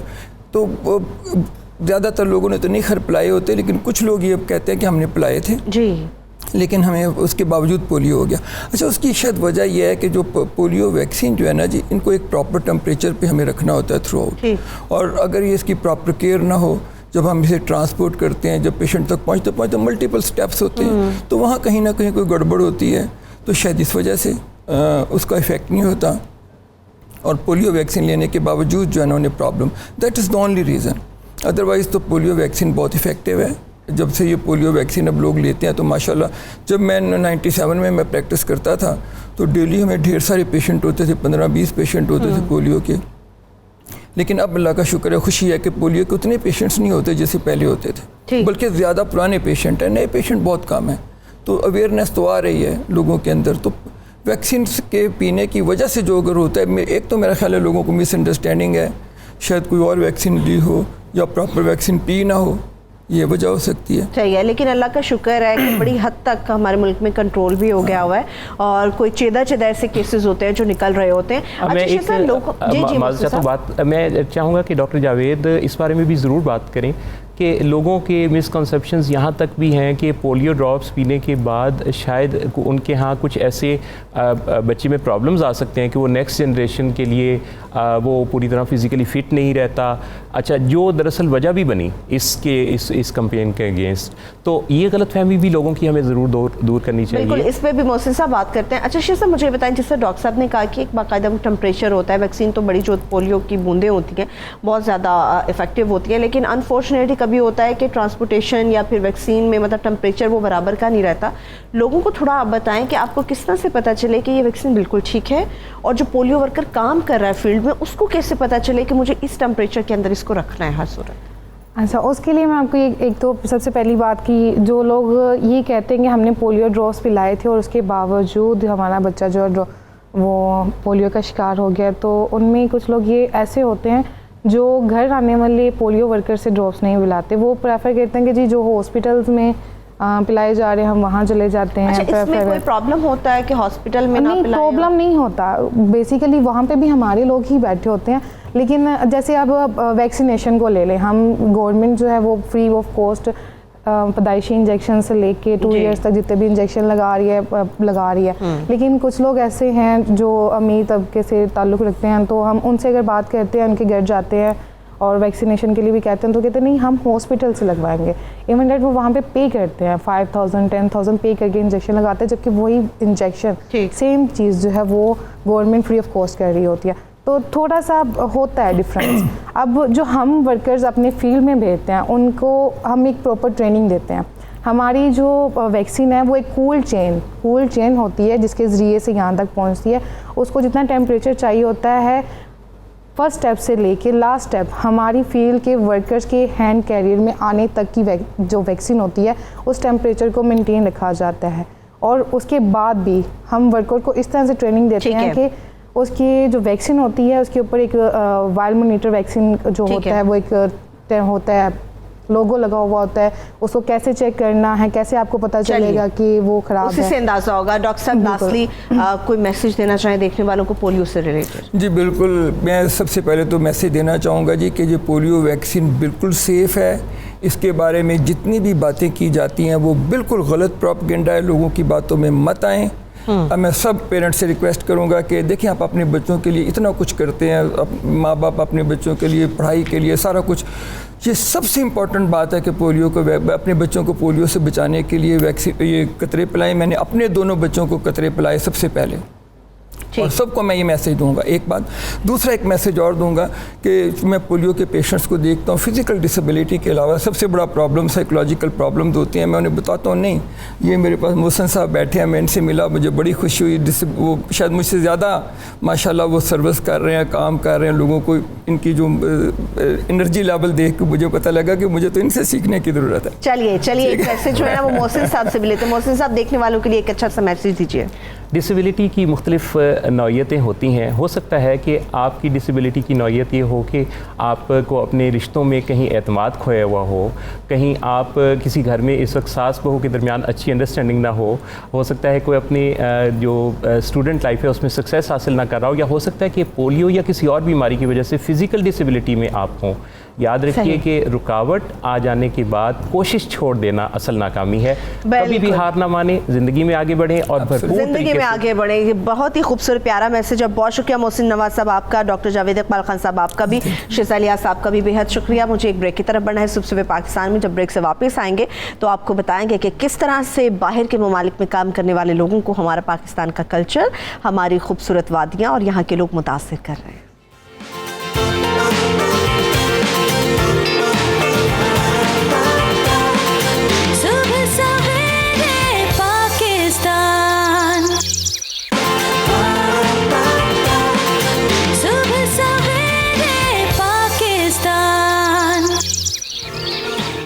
Welcome back. और जैसे मैंने आपसे बात की थी कि कुछ बात होगी उन चीज़ों से मुताल्लिक भी जो पाकिस्तान के लोगों को देखकर, यहाँ के कल्चर को देखकर दूसरे ममालिक के जितने भी लोग हैं उनको मुतासिर भी करती हैं और उनको मजबूर भी करती हैं कि वो पाकिस्तान आएँ और यहाँ के कल्चर को इंजॉय भी कर सकें, इस कल्चर को अपने कल्चर के साथ कुछ मिक्स भी कर सकें और कुछ नया प्रेजेंट कर सकें। ऐसे ही मैं आपको बताने वाली हूँ इस खातून से मुताल्लिक। तो मैं आपके साथ तारुफ करा देती हूँ। हमारे साथ इस वक्त स्टेला जीन मौजूद हैं। ये अतालवी डिज़ाइनर हैं। इनको वेलकम करते हैं, इनसे कुछ बातचीत करते हैं, चिट चैट करते हैं, कुछ पाकिस्तान के कल्चर के हवाले से बात करते हैं। Stella, thank you so much for joining us here in सुबह Pakistan morning show. Thank you so much. Well, let's start. Thank you for having me. Okay, my pleasure. Let's start some questions. Stella, please tell us from how many days you are here in Pakistan, and especially tell us about the places you have visited. I didn't hear it very well, but I guessed the answer, the question, and I've been introduced to the Pakistani country by the United Nations and the embassy, the Pakistani embassy in Rome, and I've been able to combine and join force with the fashion industry in Italy and the fashion potential in Pakistan, thanks to the Secretary of Commerce, Sukera, and the advisor to the Prime Minister for Commerce. Without their help, it hasn't been possible to come here, organize 3 missions, and join remote places as Karimabad as the Kailash valleys, where we found so many treasures that left me breathless, completely breathless. Okay, I'll ask many questions, but first let me tell you something more. You are looking very gorgeous and beautiful right now. You are looking gorgeous. Okay, Stella, how you find Pakistani people, and especially if we talk about the hospitality and food, what you can say? Oh, food, I can't tell something more. It's, I come from Italy, so we really have good taste. My advice, it's a really professional one. The Pakistani food, it's unique, absolutely. I suggest everybody to try it. About hospitality, I would say something maybe more than hospitality. I found generosity. I come from fashion industry, where everybody's builded around a glamorous thing, no? And when you come here, you can also talk about the big Fashion Week in Milan, which is a worldwide recognized one, but with people of these remote places who don't know anything about it, this kind of behavior and subjects do not interest absolutely. That's amazing. Wonderful. They didn't know my name. They didn't know my name, and they invite me everywhere to eat with them. They offer me to stay in their house, and amazing. Amazing. Stella, this is love for you from Pakistani people, and you have visited many places like Kailash, Gilgit, Chitral, Gilgit-Baltistan, many other places. If we talk about the people, how is the Kailash people, and what are your plans about those women? I've been able to talk with them and to work with them thanks to my now dear friend, your football champion, Karishma Ali. And at the beginning, they were staring at me, wondering what these women want from us. And then spending a lot of time with them, staying with them, I explained them, they understand, and these women have been so collaborative, and please think that it's the first time that these embroideries leave these valleys to join an international audience. Thanks to the most important international e-commerce platform, we've been able to put online their embroideries worldwide, and they've been sold out immediately. So what I think it's a huge potential. It's an enormous potential for these villages.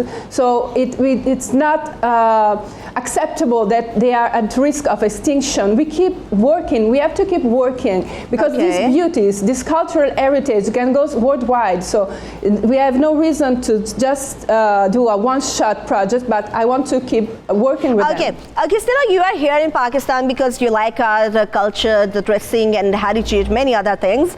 How unique are these dressing, and especially about the heritage, and what are the responses of these dresses?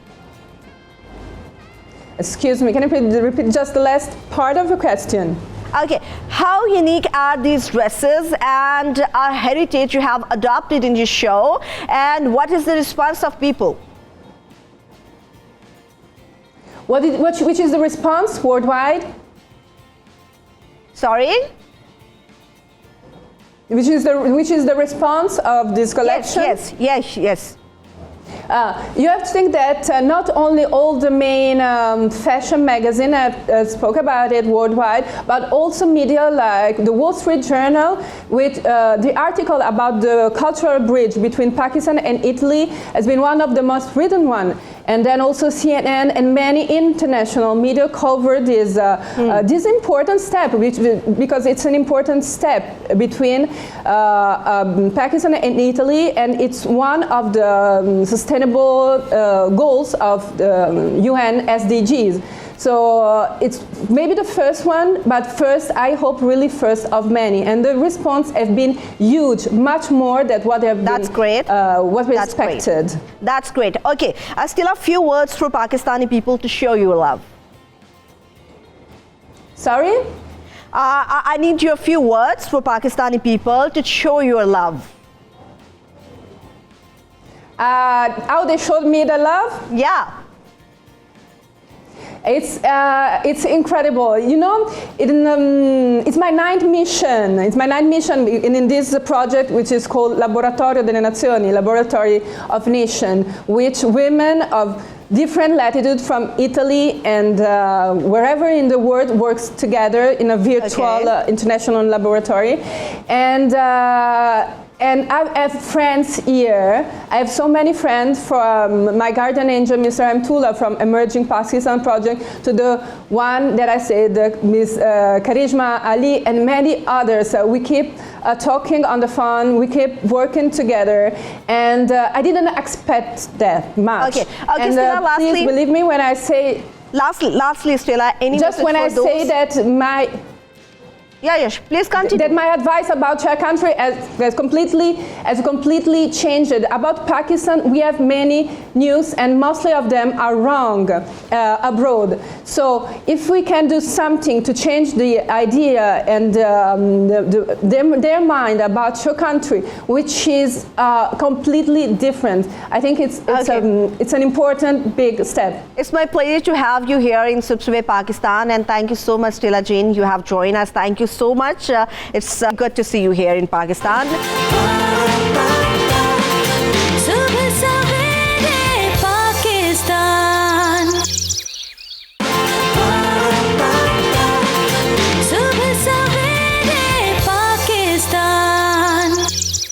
आगे बढ़ते हैं और कुछ बात करते हैं। जिस तरह से अतालवी डिज़ाइनर पाकिस्तान में आई, बहुत सारे लोग हैं जो कि रोज़गार के हुसूल के लिए बहुत कुछ कर रहे होते हैं। बहुत सारे लोग प्रेफर कर रहे होते हैं कि किसी दूसरे कंट्री का ट्रैवल किया जाए। बहुत सारे लोग ये प्रेफर कर रहे होते हैं कि घर बैठे किस तरह से आप अर्निंग कर सकते हैं। इसी तरह से सोशल मीडिया के हवाले से बहुत सारे लोग हैं जो कि दौरे हाजिर में इन वेबसाइट्स को अपनी अर्निंग का उन्होंने ज़रिया बनाया हुआ है, रोज़गार का ज़रिया बनाया हुआ है। इनसे पैसे किस तरह से कमाए जा सकते हैं, कौन कौन से ऐसे तरीक़ेकार मौजूद हैं पॉजिटिव वे में जिनका इस्तेमाल किया जा सकता है। सोशल मीडिया हम यूज़ तो बहुत कर रहे होते हैं, मगर पॉजिटिवली इसको अपनी अर्निंग का जरिया कैसे बनाया जा सकता है, इसकी पॉलिसी क्या होती है, इस पर बात करने के लिए अपने मेहमानों का भी मैं तारुफ आपके साथ करा देती हूँ। हमारे साथ तजियाकार होंगी महमल सर फराज, उनको वेलकम करेंगे। थैंक यू सो मच महमल हमें ज्वाइन करने के लिए। और डिजिटल राइट्स एक्सपर्ट हैं असद बेग, वो भी हमारे साथ इस्लामाबाद स्टूडियो से मौजूद होंगे। असद को भी हम वेलकम करेंगे। तो सबसे पहले हम असद से बात कर लेते हैं। असद, मुझे ये बताएं, बहुत सारी ऐप्स हैं जिनका हम रोज़ाना, मेरा ख्याल है हम सोते कम है, खाते कम है और इन ऐप्स का इस्तेमाल ज़्यादा कर रहे होते हैं, मगर इनको पैसा कमाने के लिए इस्तेमाल कैसे किया जा सकता है?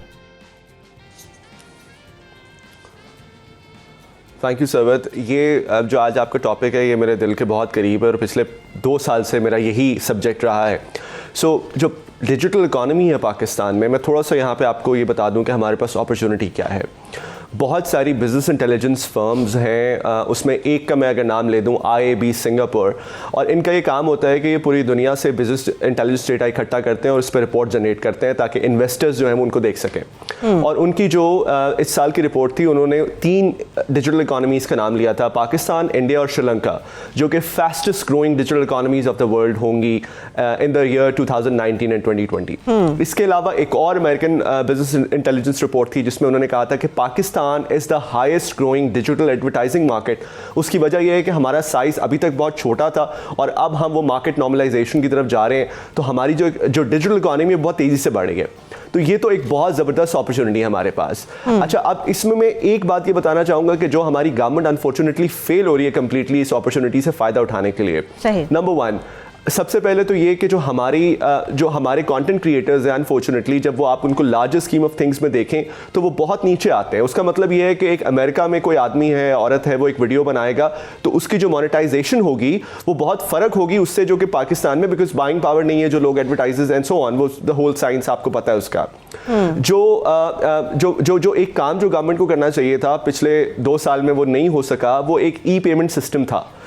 अब बहुत सारे कंटेंट क्रिएटर्स हैं पाकिस्तान में जो कंटेंट क्रिएट कर रहे हैं। महमल का आपने नाम लिया, I think she has now become one of the leading sort of digital content creators, but कोई ऐसा तरीका कार नहीं है कि हम वो subscription revenue in addition to the revenue that we are getting from the platforms, number 1। Number 2, Facebook से हमारी गवर्नमेंट ने बहुत सारी बातें की हैं, अनफॉर्चुनेटली वो सारी बातें उन्होंने कंटेंट रिस्ट्रिक्शन पे की हैं। उन्होंने इस पे कभी बात नहीं की कि जो फेसबुक पे सिस्टम है, यानी कि फेसबुक का मोनेटाइजेशन सिस्टम है, वो पाकिस्तान में अभी तक नहीं है। बहुत ये हैरत की बात है, दुबई में है, इंडिया में है एंड सो ऑन।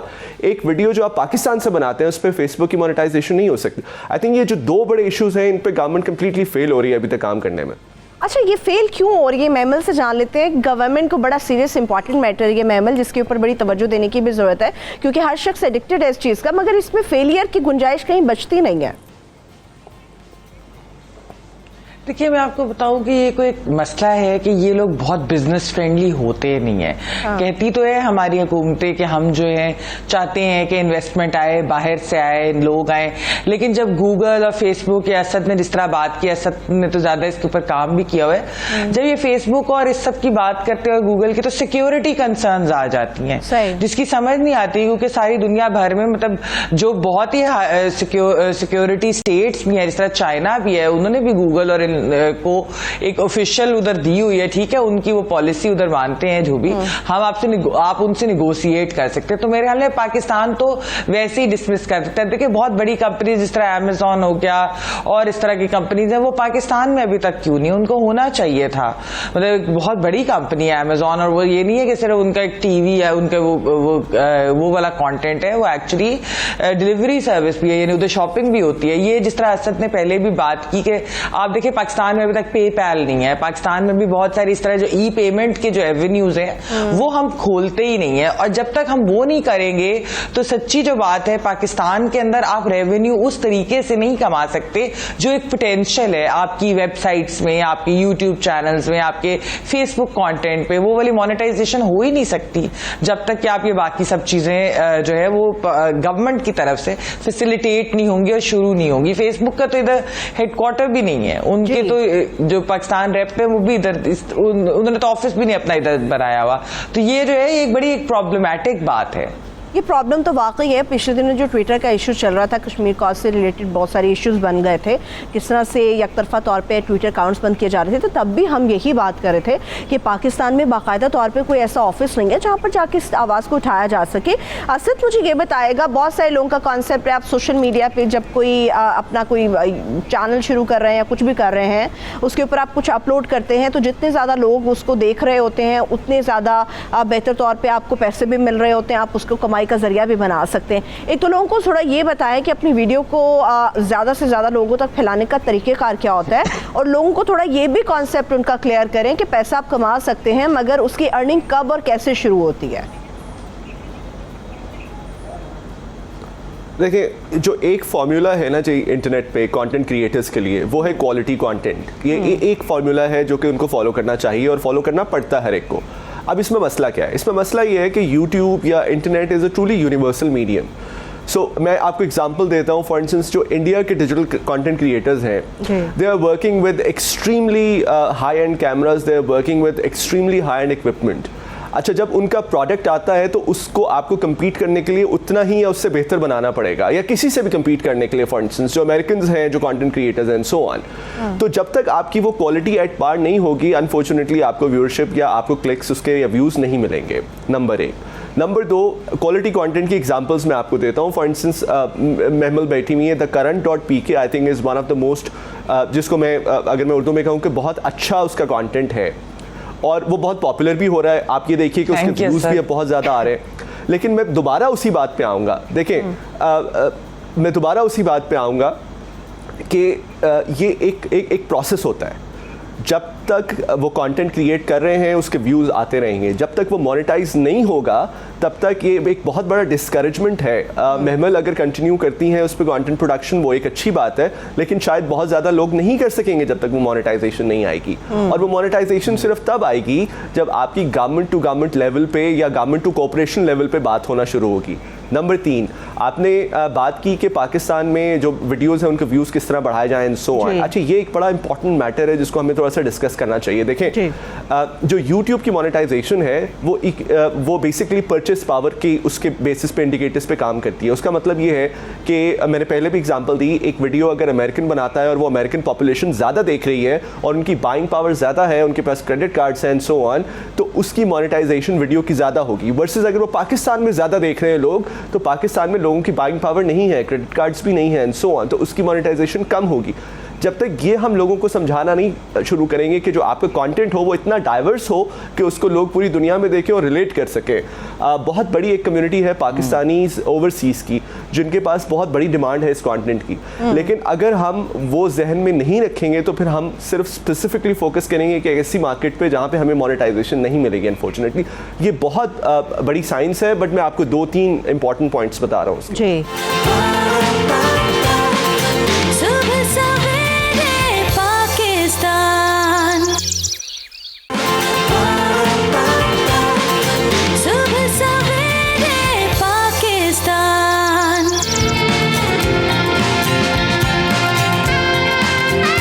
दालों के हवाले से बात होने जा रही है और बड़े लोगों के वाकई मुंह बन जाते हैं जब दाल की बारी आती है। घर में जिस दिन दाल बननी होती है ना, वो पूरा हफ्ते भर का एक मेन्यू तैयार किया होता है आपने। जिस दिन दाल बननी होती है ना, कोई बाहर से नान चने खा के आ रहा होता है, कोई बिरयानी ऑर्डर कर रहा होता है, कोई घर में बैठा बर्गर बना रहा होता है।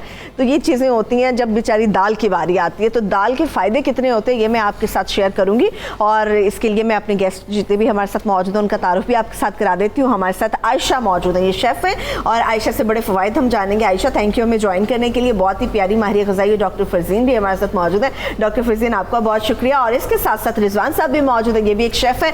आपको आज बताएंगे कि सिर्फ पकाने की जब बात आती है तो ये पकाने वाली जो दालें होती हैं इनके फ़ायदे कितने होते हैं। वाकई मेरा मुंह भी कभी बन जाता था, लेकिन अब मुझे जब से पता चला कि दालों के फ़ायदे बड़े हैं तो मैं शौक से खा लेती हूँ दाल। अच्छा, मुझे अभी भी मैंने देखा आप काफ़ी खुश हो रही हैं दालों मैं बड़े खुश हो रही थी। मैं तो कह रही थी कि यार इस दाल की ये चीज़ बननी चाहिए, उसकी वो बननी चाहिए। यहाँ पे लोबिया रखा है, इसकी चाट बना लेते हैं आप लोग। तो वैसे मैं मेरी टीम का टैलेंट आपने देखा है, दाल बड़ा माल, मैंने पहली दफा सुना है दाल बड़ा माल। I think that's a very nice slogan. तो लोग इग्नोर क्यों करते हैं डॉक्टर फरजीन? ये दालें इतना अच्छी चीज होती हैं तो फिर इग्नोर क्यों? वो इसलिए सरवत क्योंकि हम ना बेसिकली एक गोश्त खोर नेशन है and we like meat all the time. जहाँ पे मीट वाला सिग्नल ना आ रहा हो ना, मसलन कीमा ना हो या वो ना हो, तो वो तो हम सब्जियों पे भी मुंह बना लेते हैं, हम दाल पे भी मुंह बना लेते हैं। तो एक तो ट्रिक ये होना चाहिए कि अगर आपने अपने घर वालों को वाकई दाल और चीज़ें खिलानी है जो कि आपको खिलानी चाहिए, क्योंकि ये सुपर पावर हाउसेस होते हैं ऑफ एनर्जी।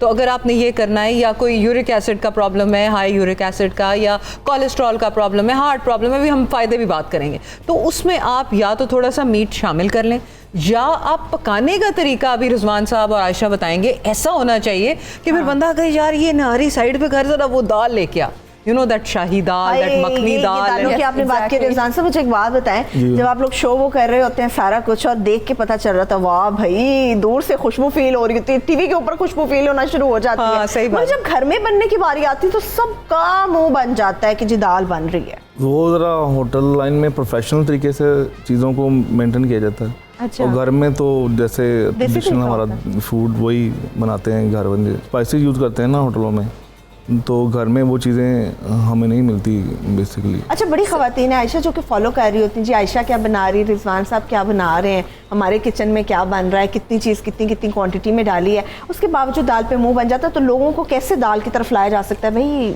दाल खाएं? ये एक हमारा जो है वो अलमिया है कि दाल पे मुंह बनता है, हालांकि ऐसा कुछ भी नहीं है। दाल बहुत मज़े की बनती है। जैसे रिजवान साहब ने कहा कि घर में मसाले नहीं होते, मसाले तो अवेलेबल होते हैं, लेकिन हाउ टू यूज़ देम ये एक ज़्यादा अच्छा जो है ना, वो बिल्कुल ये ट्रिक होता है। जब लोग फॉलो करते हैं तो मुझे रिस्पॉन्स भी आता है, फीडबैक मिलता है कि बहुत अच्छा खाना बना था, या अगर मैं किसी को बना के खिलाती हूँ तो भी अच्छा रिस्पॉन्स आता है। मुख्तलिफ तरीक़ों की दाल बनती है, दाल मखनी है, दाल को मुख्तलिफ चीज़ों के साथ बनाया जाता है। हमारे यहाँ तो अगर सब्जियों में बनाया जाए तो करेले डाल लेते हैं या लौकी डाल लेते हैं। इसके अलावा नहीं, अगर हम दूसरी कुजीन्स में जाएँ तो बीट रूट के साथ भी दाल बन रही होती है। हाँ बिल्कुल बिल्कुल। और इस तरह की चीज़ों के साथ हमारे यहाँ एक कुल्फे का साग होता है, उसमें भी दाल डाली जाती है। तो डिफरेंट तरीकों से। वो तो आयशा बिल्कुल ही होता है ना, दाल साग आके खा लें घर में, बिल्कुल। तो वो कुल्फे का साग और दाल साग बन जाता है। जी बिल्कुल बन जाता है लोग, लेकिन वो भी इंजॉय करते हैं। अगर उसमें आप देसी घी डालें, मक्खन डालें तो उसके जैसा गोश्त को काट देता है। दाल हो और तड़के वाली हो, बिल्कुल मजा आ जाता है उसको खाने में। अच्छा डॉक्टर फरसीन, हर घर में मुझे लगता है कोई ना कोई ऐसा शख्स मौजूद होता है जिसको बीपी का बड़ा इशू होता है। That's right. लोगों को गैस का बड़ा इशू होता है, तो लोग कहते हैं कि जो चना दाल से अवॉइड करो, ये नहीं खानी आपने। अच्छा, जिन लोगों को बीपी का मसला है उनके लिए आप अगर वो दाल खाना चाहते हैं तो कौन सी दाल उन्हें खानी चाहिए और किससे आपको लगता है कि अवॉइड करेंगे, मत खाएं? Very good question. सबसे पहले तो हम जो एक चीज़ें देखें कि दालें करती क्या हैं, अच्छे उनके फ़वाइद क्या हैं। सबसे पहले ये चीज़ है कि जो लोग वेट लॉस करना चाह रहे हो, जो कि फिटनेस के लिए भी और वैसे खूबसूरत लगने के लिए भी, तो आप जो है दाल का ज़रूर इस्तेमाल करें अपनी डाइट में। लेकिन वहाँ पे सरवत का कहा हुआ 3 मनखट तड़का नहीं लगाना, 1 टीस्पून ऑफ ऑलिव ऑयल का तड़का लगाना है दाल के ऊपर। मुझे वैसे तड़के वाली चीज़ ही ज़्यादा और पसंद आती है। मुलिंगटोरी सूप जो होता है दाल से बनता है, वो खाएं, दही भल्ले खाएं। देखिए इतनी दाल से चीज़ें बनती है जो आप बना सकते हैं, उसके बारे में नेशनल सूप है मैम। बिल्कुल देख लें जी जनाब, इंफॉर्मेशन में इजाफा। ये मुलिंगटानी सूप जो इंडिया का नेशनल सूप है। अच्छा जी, तो हमें भी जो लूज करना चाहते हैं ना वजन, वो दाल का सूप ले सकते हैं। उसके अलावा कोलेस्ट्रॉल लोअरिंग के लिए काम आता है। आप कह रहे हो ना कि जिनका हाई बीपी हो, हाई बीपी को कम करने के लिए काम आता है। हाँ, अलबत्ता जब यूरिक एसिड हाई होता है तो फिर हमें अपनी प्रोटीन कम करनी होती है, और उसमें हम चना,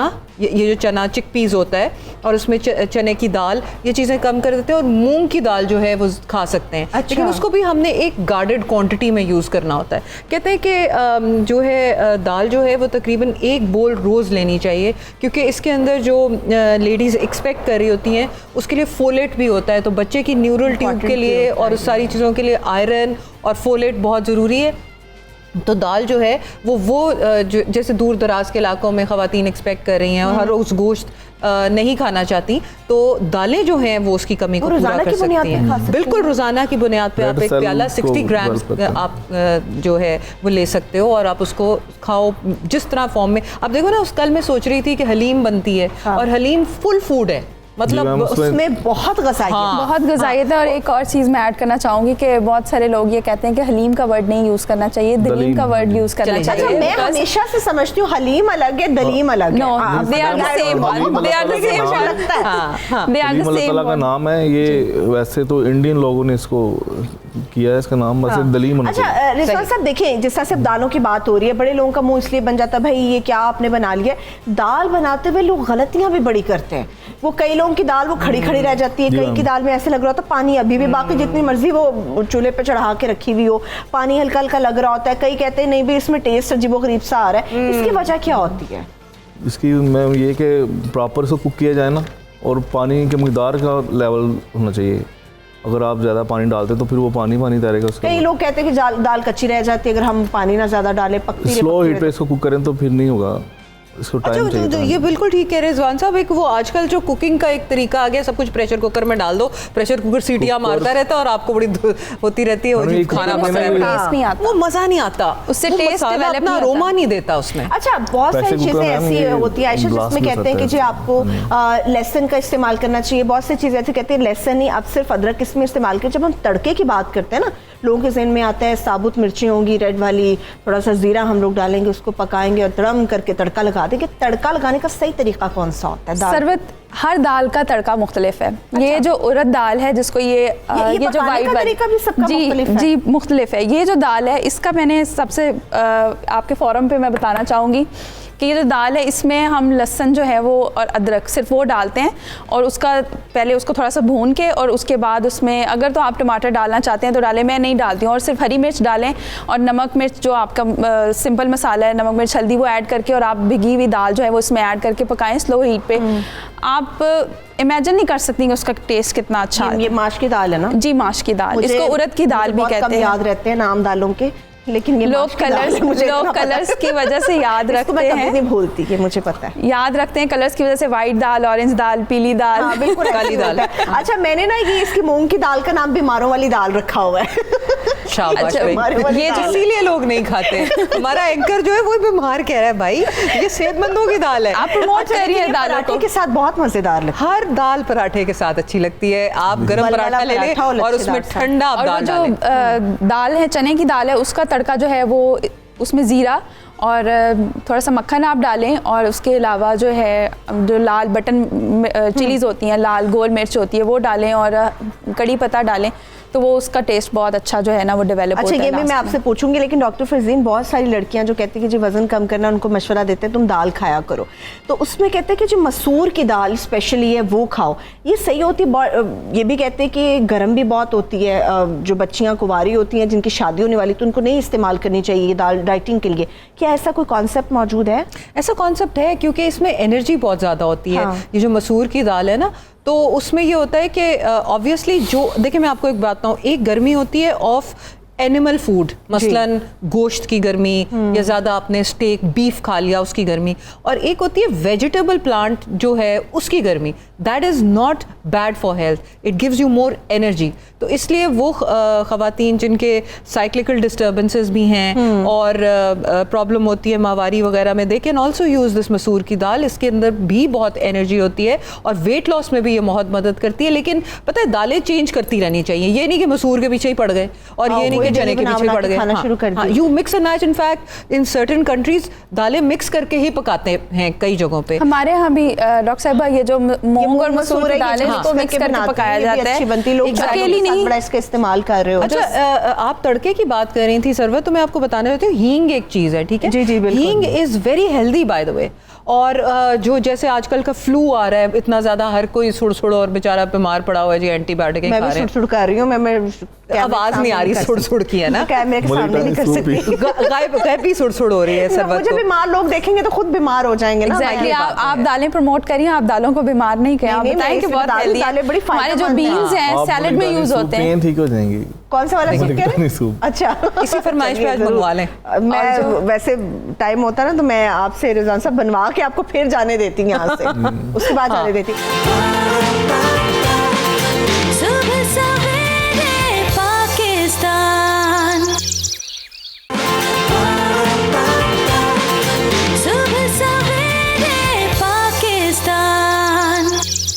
अच्छा रिजवान साहब, ये एक बड़ी फरमाइशी है ये बात, और किसी ने भेजी भी हुई कि ये ब्राउन तड़का, फुल ब्राउन तड़का, आधा ब्राउन तड़का, ये क्या चीज़ होती है? मैम प्याज वगैरह का जो तड़का ना ब्राउन, अगर आप इसको ज़्यादा करेंगे ना, डार्क करेंगे प्याज को इनको, तो ये आफ्टर टेस्ट कड़वा देगा, कड़वाहट आ जाती है। हाँ जी, अगर आप तो इसको कैसे पता चले कि इतने ब्राउन को आपने लाइट ब्राउन शेड जो होता है ना मैडम, वो प्याज का वो बेहतरीन है, वो घुल भी जाता है। उससे अगर आप ज़्यादा ब्राउन नहीं करेंगे तो मीठा टेस्ट देगा वो। अच्छा, वो अच्छा रहता है। तो ये कैसे पता चलता है? बहुत सारे लोग हैं वो आधी प्याज निकाल लेते हैं, जब फिर वो तड़का वगैरह लगाते हैं तो उसके ऊपर वो आधी प्याज डाल देते हैं। गार्निश तो के लिए कौन सी दालों के ऊपर ज्यादा रिजवान साहब अच्छी लग रही होती है कि इसके ऊपर ये ब्राउन प्याज? हलीम वगैरह पे ज्यादा डालते हैं, हरीसा पे, हलीम पे। अच्छा, उसके ऊपर होता है। वैसे आप आम घर में अगर सिंगल दाल बना रहे हो, अदरक हुआ, हरी मिर्च हुई, पुदीना, धनिया, इसकी गार्निश करते हैं। ये भगार और तड़का एक ही चीज़ है? जी डिफरेंट है। अच्छा, एक अच्छा, मुझे ये बताएं, ये कैसे हमें पता चले आयशा कि इस दाल के अंदर आपने सिर्फ अदरक यूज़ करना है, इस दाल के अंदर सिर्फ आपने लहसुन यूज़ कर रहे हैं? अब दोनों चीज़ें आपने ये तो टेस्ट डेवलप होता है, कई लोगों के अपने टेस्ट बड्स पे भी ये डिपेंड करता है। और जो स्टैंडर्ड मतलब हैं उसमें कुछ चीज़ें को कहा जाता है कि दालें, जैसे चने की दाल, उसको कहा जाता है कि बादी है, इसमें अदरक वगैरह डालते हैं, प्रॉब्लम होता है वो ये अवॉइड करेंगे, अदरक वगैरह उसमें डालते हैं। आप जब लास्ट पे तड़का लगाते हैं तो उसमें अदरक ऐड करते हैं। कुछ लोग जैसे दलीम बनती है तो उसके साथ अदरक कच्चा भी खाया जाता है, वो बहुत ही जो है वो डिलीशियस टाइप की एक चीज़ बन जाती है। तो इसके अलावा ये जो बीन्स हैं या जो बड़ी जो साबित दालें हैं, ये इनका हलवा बनता है। आगे सर्दियाँ आ रही हैं, दालों के हलवे बनते हैं और पंजीरियाँ बनती हैं। बातें करी जा रही हैं आज बैठ के,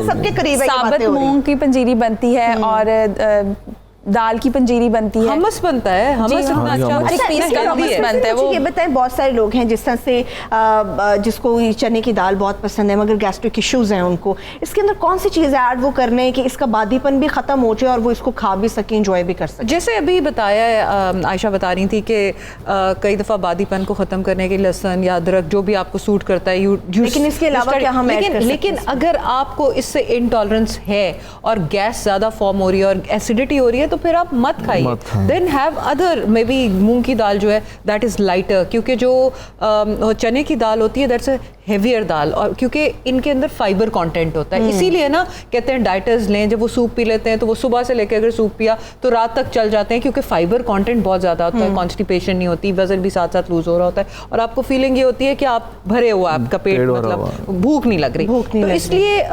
वो लोग जिनको यूरिक एसिड ज़्यादा है, मैं बार बार कह रही हूँ, जिनको गैस्ट्रिक इश्यूज हो जाते हैं यानी कि या किडनी प्रॉब्लम्स हैं, वो चने की दाल से परहेज करें और अपने डॉक्टर से ज़रूर बात करें कि हम आया फिर कौन सी दाल खाएं और कितनी तादाद में खाएं। ठीक है, अच्छा मैं ये शुगर वाली बीमारी है ना, ये डायबिटीज़ जो होती है, इसका भी पूछती हूँ, लेकिन रिजवान साहब मुझे ये बताएं आप, बहुत सारे लोग हैं जिस तरह से वो प्रेशर कुकर इस्तेमाल नहीं कर सकते, भाई कुकर नहीं हमने इस्तेमाल करना, हमें कुकर का बना हुआ खाना नहीं पसंद आता, इंक्लूडिंग मी, मुझे भी कुकर में बना हुआ खाना कभी पसंद नहीं, मैं कहती हूँ हंडिया के अंदर बना होना चाहिए, लेकिन ये कैसे पता चले आपकी दाल भी गल जाए? अब जैसे वो मार्केट में स्मैशर आ गए हुए हैं, कुछ बीटर आ गए हुए हैं, जो उनसे बीट कर लें आप और दाल आपकी बिल्कुल जो है वो पतली पतली हो जाती है, लेकिन घर में अम्माएँ हमारी बनाती थी, वो स्मैशर तो नहीं यूज करती थी, इसको तो मेजर गलती हमारी क्या होती है? दम देना चाहिए इसको ना, ये स्लो हीट पे कुक करें इसको 1.5-2 घंटे। अच्छा, और दाल और पानी की क्वांटिटी का कितना फर्क होना चाहिए कि हमें पता हो कि यार मैंने पानी से ही डाला या दाल मेरी क्वांटिटी में ज्यादा नहीं है?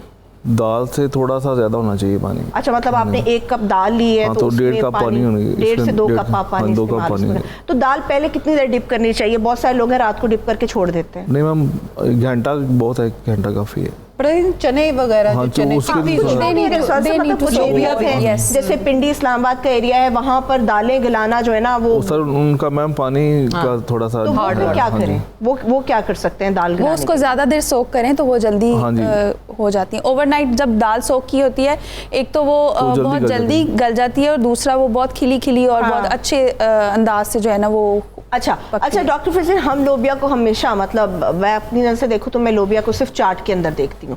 लोबिया के फायदे क्या है कि लोगों को पता चले भी आप चाट के अलावा हट के इसको घर में बनाए तो ये इतना फायदा। जब हम बात करते हैं ना एनर्जी लेवल्स की, आज थकावट है, दिल नहीं चाह रहा, चाय का कप ले आओ किसी तरह उठ जाए, तो हम क्यों नहीं इन चीज़ों से एनर्जी ड्राइव करते? इट्स सब लोबिया के अंदर बहुत एनर्जी होती है, वो वाइट वाला भी एक लोबिया होता है, उसके अंदर भी बहुत एनर्जी होती है।